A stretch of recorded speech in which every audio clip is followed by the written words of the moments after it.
Hola, ¿qué tal? Muy buenos días. La Dirección de Apoyos a Estudiantes y el Departamento de Orientación Juvenil les da la más cordial bienvenida. El día de hoy, 11 de octubre, dentro de nuestro eje de salud mental, tenemos la plática por parte del maestro Luis Daniel Pérez López y pues a quien le queremos agradecer por haber aceptado esta invitación a participar dentro de nuestras pláticas virtuales del Instituto Politécnico Nacional. Pero para ello me voy a permitir platicar acerca un poco de su trabajo del maestro Luis. Él actualmente labora en el Centro de Atención Interdisciplinaria en Salud Mental y él es psicólogo conductual, contextual, con la maestría en psicología por parte de la Universidad Nacional Autónoma de México y tiene la licenciatura en psicología por la Universidad Autónoma de Ciudad Juárez. Adicionalmente cuenta con diplomados en terapias contextuales y aplicada a crisis. Se desempeña como psicólogo clínico y supervisor en la atención interdisciplinaria en salud mental y como docente en la Asociación Mexicana de Psicología Hospitalaria. Pues muy buenos días, maestro Luis Daniel López. Al contrario, buenos días y agradezco muchísimo la invitación. Antes de comentar, comento también que ando un poquito ronco, creo que ahorita todo mundo o buena parte como de aquí de la ciudad andamos como un poquito malos de la gripa, por lo que si de repente mute un poquito el micrófono para toser o para estornudar, ustedes disculpen, si ando como un poquito enfermo de la garganta. Sin embargo, nada que vaya a mermar esa experiencia de aprendizaje que vamos a tener el día de hoy. Pues muchas gracias, maestro Daniel. Y para empezar, pues platíquenos un poco acerca de las técnicas para reducir síntomas de depresión. Perfecto, en ese caso voy a proceder por compartir pantalla para comenzar con la presentación. Muy bien. Ahí ya se ve mi pantalla completa. Así es, ya se ve completa, maestro. Y Adelante. muchísimas gracias. Y como les comentaban hace un momento, el día de hoy estoy aquí con todas y todos ustedes para trabajar con un tema bien importante que creo que si bien ya tenía relevancia, después de la pandemia por COVID-19 todavía fue un boom muchísimo más grande y que sobre todo exige la atención no nada más de psicólogos, psicólogas y psicoterapeutas, sino también de todos los profesionistas de la salud, que es la depresión. Es por eso que el día de hoy vamos a ver un tema que se llama técnicas para reducir los síntomas de depresión. Les comento un poco. Esta plática como tal va dirigida a todas las personas que en sus casas a lo mejor conozcan a alguien que esté pasando por una situación de depresión o bien esas mismas personas lo estén pasando. Sin embargo, y también me gustaría hacer como esta mención, el hecho de que tengamos esta plática no va a sustituir para nada el recibir atención, ya sea psicológica o psiquiátrica, por parte de su proveedor o proveedora de salud mental. Es por eso que si ustedes están pasando por una situación así, sería como la primera recomendación el poderse acercar. Ya dicho todo eso, me gustaría que comenzáramos explicando un poquito cuáles van a ser los temas que estaremos revisando en la plática del día de hoy. Vamos a comenzar en primer lugar conociendo qué es la depresión, cuáles son las diferencias entre esa definición clásica o biomédica de la depresión y cuál es la diferencia conductual de la misma y la forma en la que se van a intercalar para brindar una mejor atención desde la psicoterapia. Vamos a conocer un poquito de epidemiología, es decir, cómo se comporta la depresión en números, tanto en México como en el mundo. A lo mejor nos vamos a estar centrando un poquito más en México. Vamos a conocer a detalle cuáles son los síntomas que tiene la depresión. Y nuestro último bloque, y también el más grande, vamos a ver qué podemos hacer para disminuir sus síntomas. Les comento. Para este último bloque les recomiendo tener ya sea papel o pluma, papel y lápiz a la mano, a lo mejor una pluma por ahí, o si quieren hacer su computadora, porque va a dar pauta como para que podamos ir realizando con todo el acompañamiento del mundo algunos ejercicios que nos van a servir de utilidad. En ese caso, ya que conocemos cuál va a ser la orden del día o lo que vamos a estar viendo el día de hoy, vamos a comenzar definiendo qué es la depresión. Vamos a comenzar por esa definición clásica de la depresión, que es lo que generalmente se nos dice. Se nos dice que la depresión es un trastorno emocional que causa sentimiento de tristeza y pérdida de interés por realizar actividades. Y pues esta tristeza es constante, es decir, se mantiene a lo largo del tiempo. Asimismo, se nos ha dicho que este trastorno afecta tanto sentimientos, pensamientos y nuestro comportamiento. Asimismo, puede acarrear algunos síntomas físicos o algunos problemas físicos generalmente relacionados con sueño, con alimentación, que vamos a estar revisando más adelante cuando entremos de lleno en la sintomatología. Nos dicen que las personas pueden presentar dificultades para realizar sus actividades cotidianas, por lo que actividades como la escuela, el trabajo, la convivencia con personas queridas, etcétera, se puede comenzar a ver bastante mermada por la situación de depresión. Y que en algunas personas la depresión puede venir acompañada por pensamientos relacionados con la muerte o relacionados con el suicidio. Que igual ya vamos a clarificar un poquito más a detalle y vamos a entender cuál es la diferencia entre estos dos una vez que entremos a la parte de la sintomatología. Sin embargo, ¿qué es lo que viene a aportar la definición conductual o contextual de la depresión? Nos dice que esta es una situación, me gustaría que subrayáramos esta palabra, la palabra situación, que se encuentra caracterizada por la inacción. Es decir, una situación se refiere a algo que todas las personas en el mundo, incluyéndonos todas las personas que estamos escuchando la conversación o incluso yo que la estoy dando, puede llegar a atravesar en algún momento de su vida y se encuentra caracterizada por la inacción, por lo que hace la depresión, que es hacer que las personas tomen distancia o se alejen de todo aquello que les es importante o que les es significativo. ¿Qué más tenemos de esta definición contextual? Tenemos que algunas actividades y conductas de la vida cotidiana pueden ayudar a mantener la depresión o pueden ayudar a que la depresión se vuelva más grande. Mientras que hay otro tipo de actividades que pueden ayudar a que la depresión se vaya reduciendo en el tiempo hasta desaparecer. El saber cuáles van a ser unas y cuáles van a ser otras, pues es algo que va a depender totalmente de cada persona que tengamos enfrente. Y lo que va a ser, lo voy a marcar entre comillas, antidepresivo o depresivo para una persona, puede no serla para la otra y en viceversa. ¿Qué más tenemos de esto? Tenemos que las conductas tenemos que para que se dé la depresión, aquellas conductas que pensamos como antidepresivas dejan de tener consecuencias apetitivas o agradables para la persona, lo que hace que deje de hacer esas conductas. Vamos a imaginarnos el caso de una persona que para ella es muy importante las actividades relacionadas con su formación académica, todo lo que tiene que ver con la escuela, a lo mejor en este contexto universitario en el cual estamos hablando el día de hoy.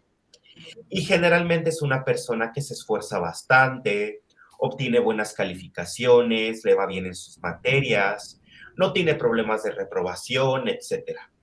Pero por alguna razón en la vida, ya sea porque a lo mejor, pongámosle así en el ejemplo, llegó un examen muy complicado o llegó una materia extremadamente difícil, esa persona deja de aprobar los exámenes.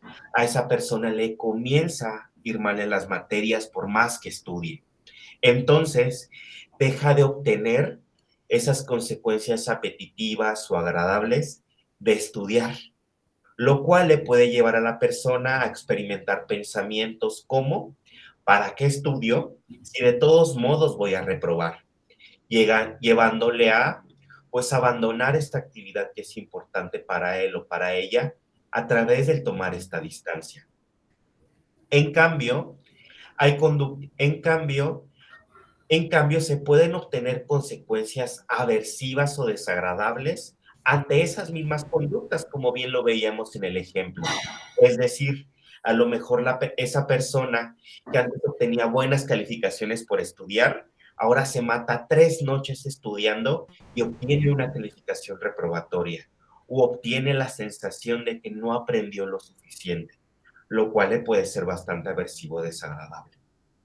Y esto, por naturaleza, va a llevar a la persona a llevar a cabo conductas para evitar las consecuencias aversivas. Es decir, Si yo sé que no importa cuándo estudie voy a reprobar, mejor no estudio y así no repruebo, porque al no reprobar me evito el sentirme mal por la reprobación, me evito a lo mejor el sentirme desmotivado, el sentir que fracasé, entre otras cosas.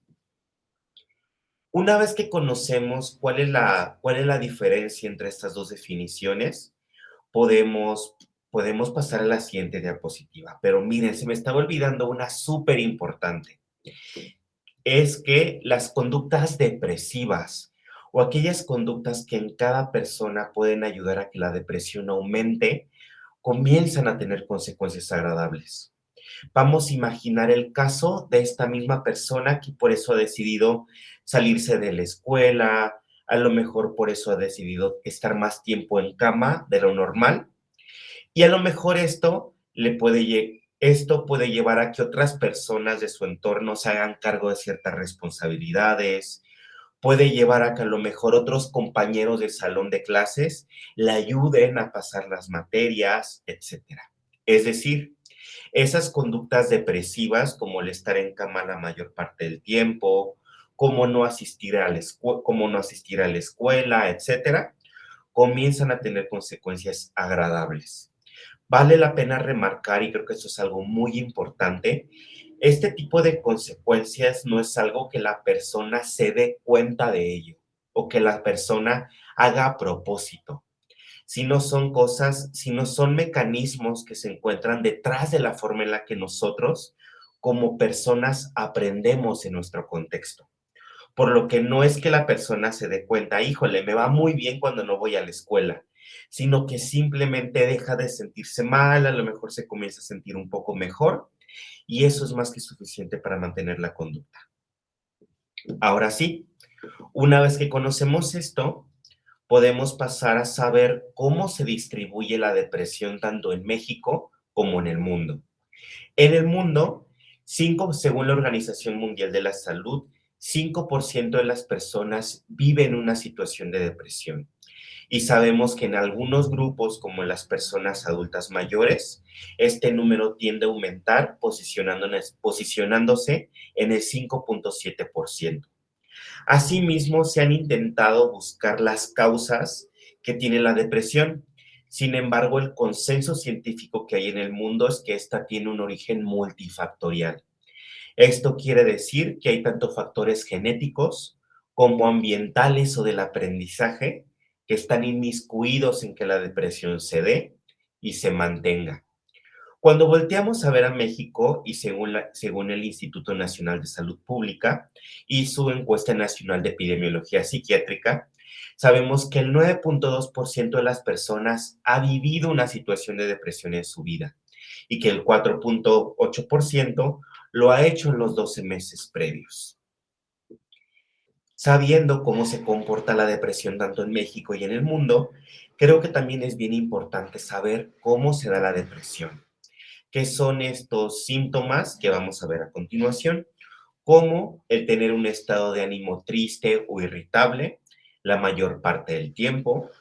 Voy a subrayar este segundo, que la pérdida de interés o disfrute por realizar actividades que antes eran placenteras, que antes eran disfrutables, como en el ejemplo que ahorita veíamos del estudiar, dificultad para conciliar el sueño o exceso de este, aumento o pérdida de apetito, que son estas manifestaciones físicas de las cuales hablábamos, cansancio o falta de energía, sentimientos de culpa o de inutilidad, dificultad para concentrarse, sentimientos de desesperanza y pensamientos de muerte o de suicidio. ¿Cuál es la diferencia entre estos dos? Los pensamientos de muerte son aquellos en los que la persona puede pensar en situaciones que puedan llevar a término su vida o que puedan ser letales para sí mismas. Sin embargo, en este pensamiento no está el componente de llevar a cabo una conducta o de llevar a cabo algo ellos o ellas para quitarse la vida. Les pongo un ejemplo. Me gustaría que en este momento chocara un coche aquí en el edificio en el que yo estoy y ahí muriera. Es decir, no hay una intención mía por quitarme la vida directamente, Sin embargo, hay escenarios relacionados como al que yo pueda llegar a perder la vida. Mientras que en los pensamientos de suicidio se pueden conceptualizar ya directamente que la persona está pensando en formas o le gustaría buscar los métodos para quitarse a sí misma su vida. Muy bien, pasamos a la siguiente diapositiva. ¿Qué podemos hacer? Y aquí comenzamos con el bloque más grande. Para disminuir los síntomas de la depresión. Si volteamos a ver lo que nos dicen organismos mundiales como la Organización Mundial de la Salud, nos dice que la intervención psicológica es el tratamiento de primera línea en el abordaje de la depresión y sus síntomas. Asimismo, en casos tanto de depresión moderada como de depresión severa, lo más recomendable es que la intervención psicológica sea combinada con tratamiento farmacológico. Esto va a traer los mejores resultados en depresión moderada y severa. Y también enlistan algunos tratamientos psicológicos efectivos, entre los cuales están la terapia de activación conductual, que tal vez va a ser la que más nos va a ocupar el día de hoy, la terapia cognitivo-conductual, la terapia interpersonal y la terapia de solución de problemas. Justamente en la siguiente diapositiva, y antes de entrar a las intervenciones psicológicas como tal, vamos a hacer también unas recomendaciones generales. Según la misma organización, el hecho de poner en práctica conductas de autocuidado también nos puede ayudar a que la sintomatología depresiva disminuya. Incluso yo me atrevería a decirles que el llevar a cabo estas conductas de autocuidado puede hacer que la sintomatología depresiva nunca se dé, es decir, una forma de prevenirla, como lo es realizar actividades importantes o disfrutables, que como les comentaba, esto va a variar de persona a persona, el interactuar con amistades y familiares, el realizar actividad física de cualquier tipo. Cuando decimos actividad física, no necesariamente es ir al gimnasio o practicar algún deporte. Actividad física cuenta, incluso el caminar, el dar pequeños paseos a lo mejor, el seguir hábitos regulares tanto de alimentación como de sueño, el hablar con personas que sean significativas para cada uno o una, o el contactar al proveedor de servicios de salud o a la proveedora en caso de que se requiera. Si se dan cuenta y se ponen a observar esta lista, a lo mejor a las personas que nos están escuchando les podrá a lo mejor resultar un tanto obvia. Sin embargo, en algunas ocasiones, debido a la forma en la que llevamos nuestras rutinas, en las que llevamos nuestros estilos de vida, es difícil el podernos adherir a estas conductas de autocuidado que estamos viendo ahorita en pantalla. Inclusive, algunas de ellas, como realizar actividades importantes o disfrutables, es exactamente lo que queremos lograr con la activación conductual. Y es exactamente el antónimo o lo contrario de la sintomatología depresiva. Por lo que también es bien entendible, y aquí me gustaría como hacer este paréntesis, que algunas de las personas que nos estén viendo a lo mejor ya intentaron con esto, pero no pudieron hacerlo, porque fue difícil por los pensamientos o por las emociones que a lo mejor estaban por ahí pasando. Es por eso que sí, estas nos van a servir muchísimo, pero si ya la situación de depresión a lo mejor evita que realicemos las conductas de autocuidado, para eso tenemos también las siguientes diapositivas. En primer lugar, más bien en segundo lugar, vamos a conocer qué es la activación conductual para la depresión, que es a final de cuentas de las recomendaciones que vamos a estar haciendo el día de hoy. De manera específica, la activación conductual se ha posicionado como una intervención basada en evidencia. Esto quiere decir que tiene muchísima investigación detrás, que está comprobada para el abordaje de la depresión y que además requiere menos recursos para su aplicación que otras terapias psicológicas. ¿A qué se refiere esto que requiere menos recursos para su aplicación? Esto va desde cosas muy simples que requieren menos capacitación, por ejemplo, para los terapeutas. Generalmente también tiene configuraciones en las que se puede trabajar con personas de cualquier estrato socioeconómico o educativo, lo cual la vuelve como un tratamiento bastante noble, a lo mejor por utilizar esta palabra. Este modelo busca, mediante técnicas de modificación de conducta, activar a las personas con sintomatología depresiva para que cada vez sea más probable que éstas realicen conductas antidepresivas o conductas o actividades antidepresivas. Que como bien lo decíamos, estas van a ir relacionadas con aquello que es valioso, gratificante o importante para la persona. Vamos a imaginar a lo mejor una persona que para ella es muy importante los vínculos que tiene con sus familiares. Especialmente el a lo mejor ser un hermano que coadyuva en las actividades de su casa. Un hermano que a lo mejor es responsable de cosas de la casa. Entonces, las actividades antidepresivas para él van a ser hacer cosas que le lleven a sentirse responsable y así ir modificándose en cada caso. Ahorita más adelante vamos a hacer un ejercicio que les permitirá identificar este tipo de actividades en su propia cotidianeidad.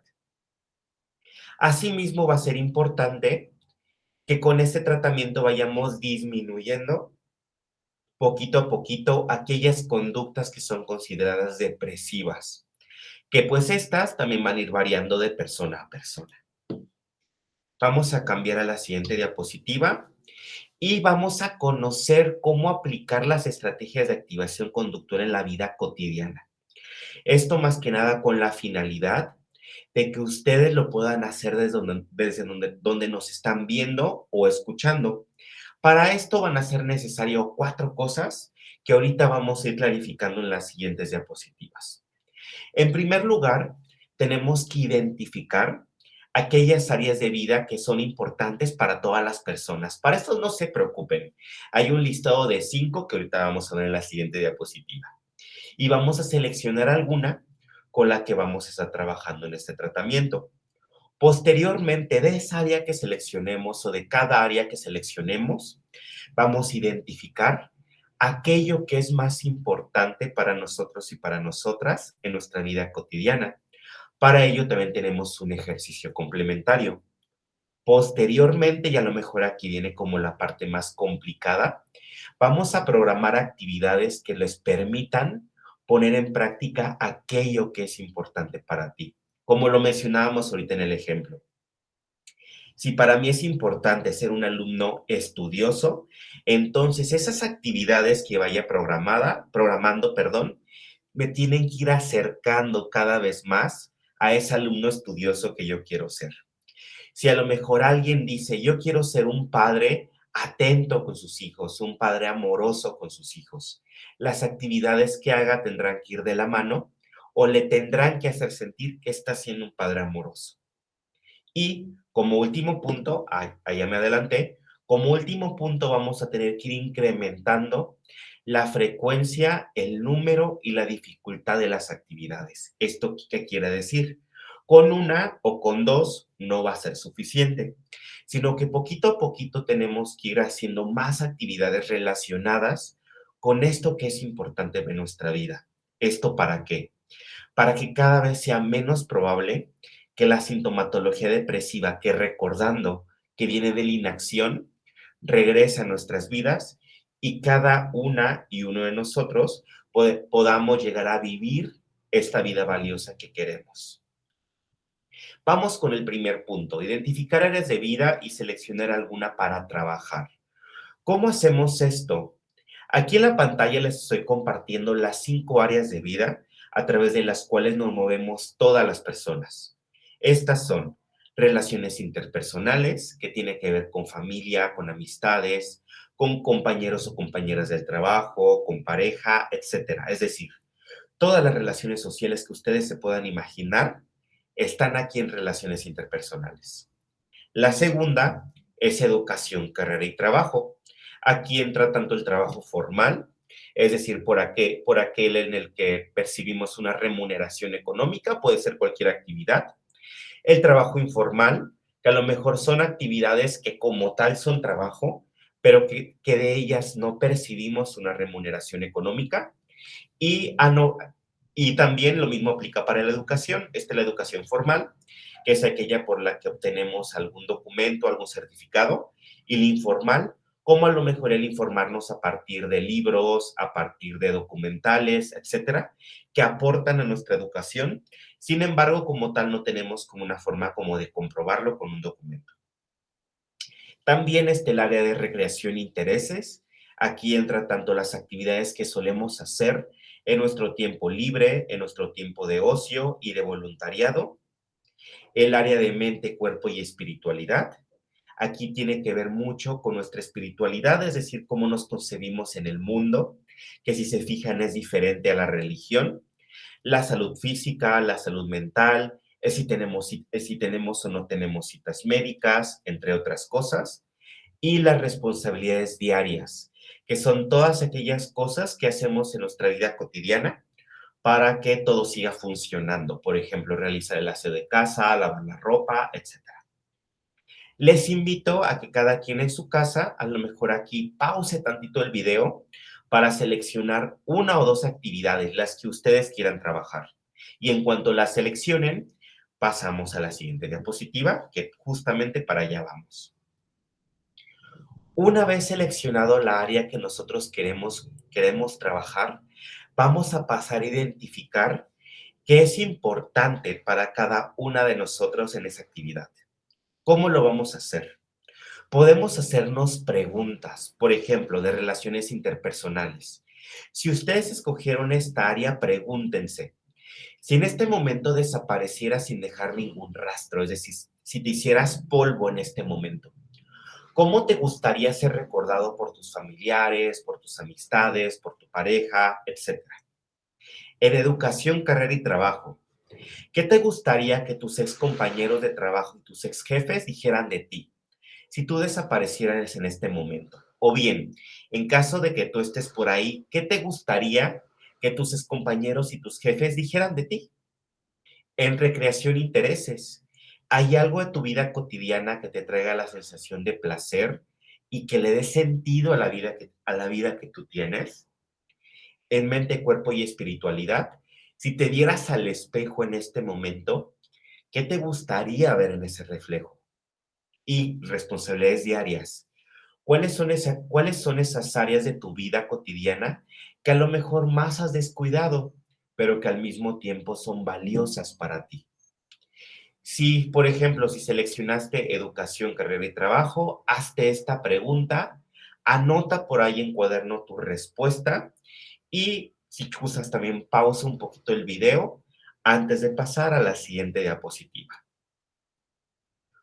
Una vez hecho esto, vamos ahora sí a lo más complicado, que es el definir las actividades, que son más que nada la forma de poner en práctica aquellas formas de vivir una vida valiosa. Como ahorita les comentaba en el ejemplo, para mí es importante el área de educación, por ejemplo, entonces también es importante ser un estudiante responsable. Y una forma para poner en práctica y ser un estudiante responsable es dedicarle media hora o una hora cada día para realizar mis tareas. Si se fijan, es una forma muy práctica de ser un alumno responsable. Lo mismo pasa con este ejemplo que tenemos en pantalla. Supongamos que yo elegí el área de relaciones interpersonales.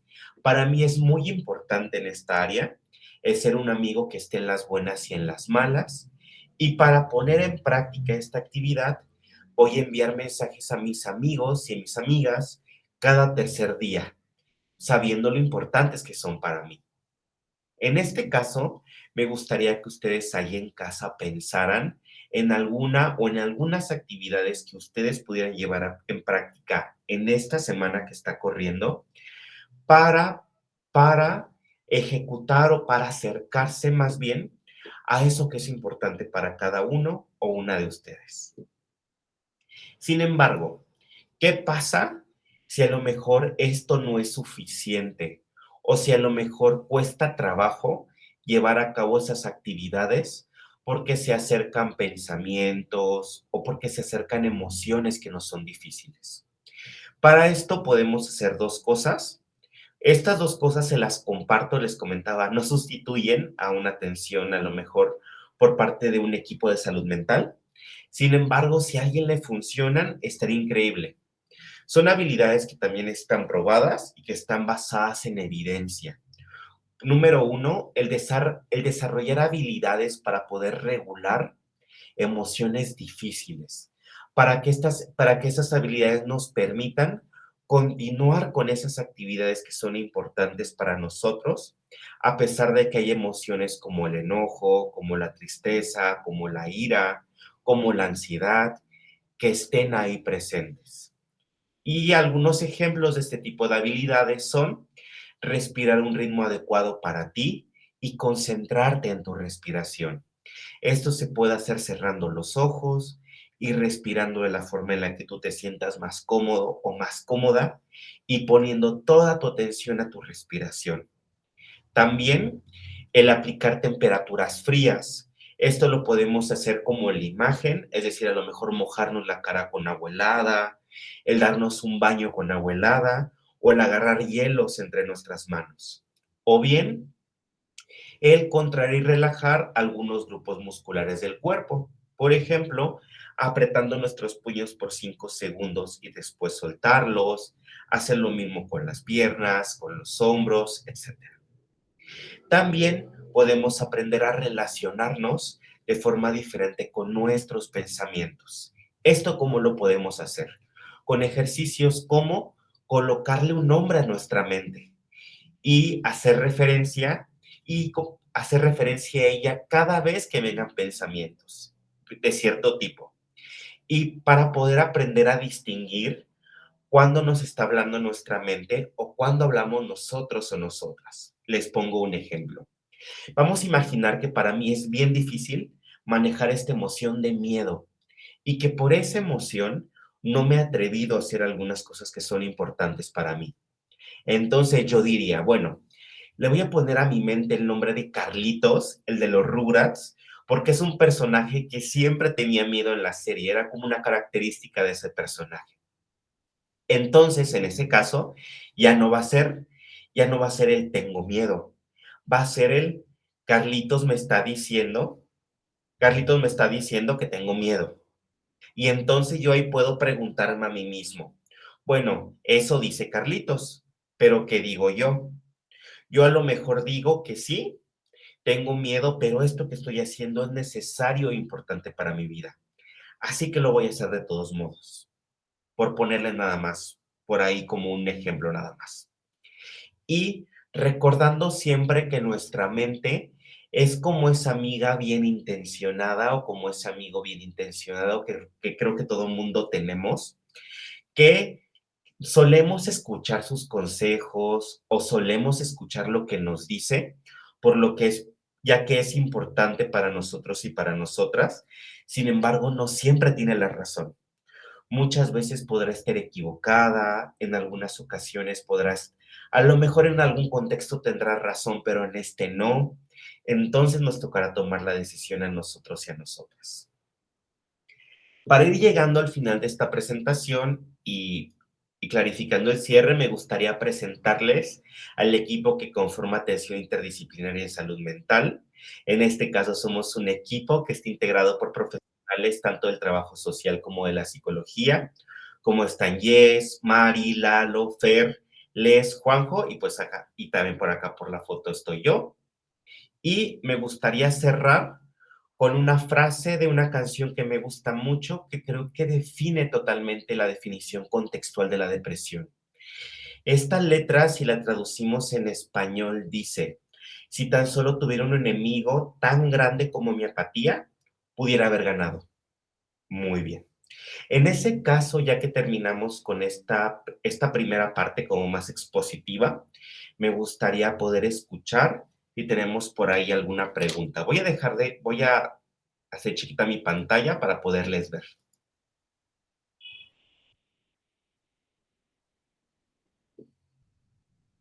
Bueno, ok, maestro.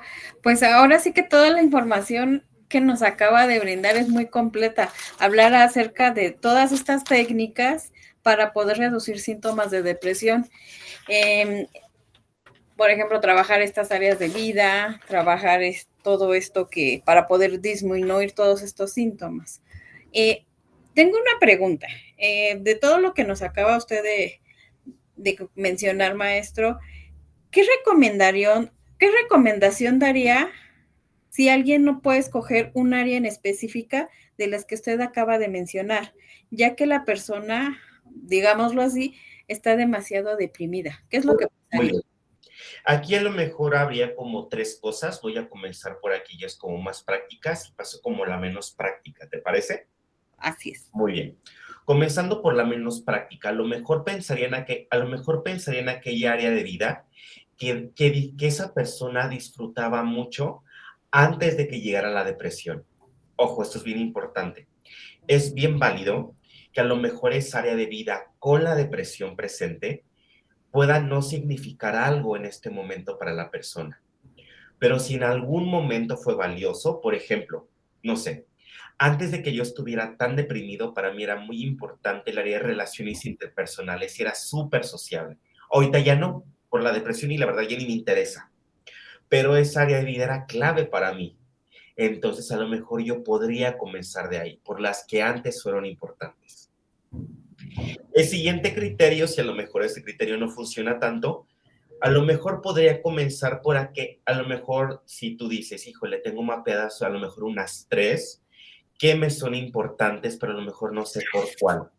A lo mejor podría comenzar por aquella que más me llame la atención o bien por aquella que a lo mejor tengo más descuidada y que considero que podría ser de utilidad. Esas son como las formas como prácticas a lo mejor de resolverlo. Y si con todo esto a lo mejor aún sigue siendo difícil como de seleccionar o a lo mejor el definir qué es importante, creo yo que sí es bien importante para esto a lo mejor el tener también este acompañamiento por parte de algún profesional en la salud mental que pueda ayudar como a clarificar estas cosas y que sean menos complicadas, porque es normal que vayan a ser bien complejas. Ok, maestro Daniel. Pues no me queda más que agradecer.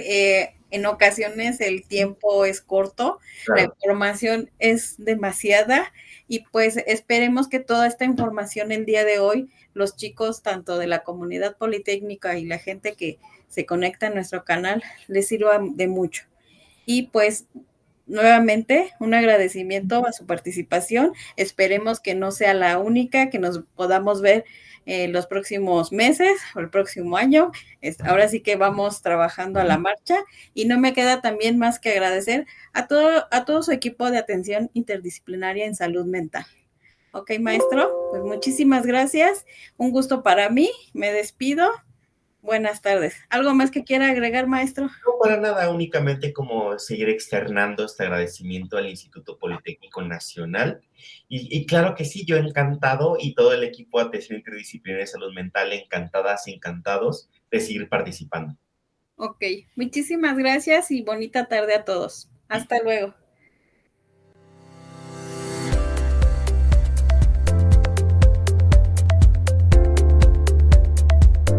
Listo. Perfecto.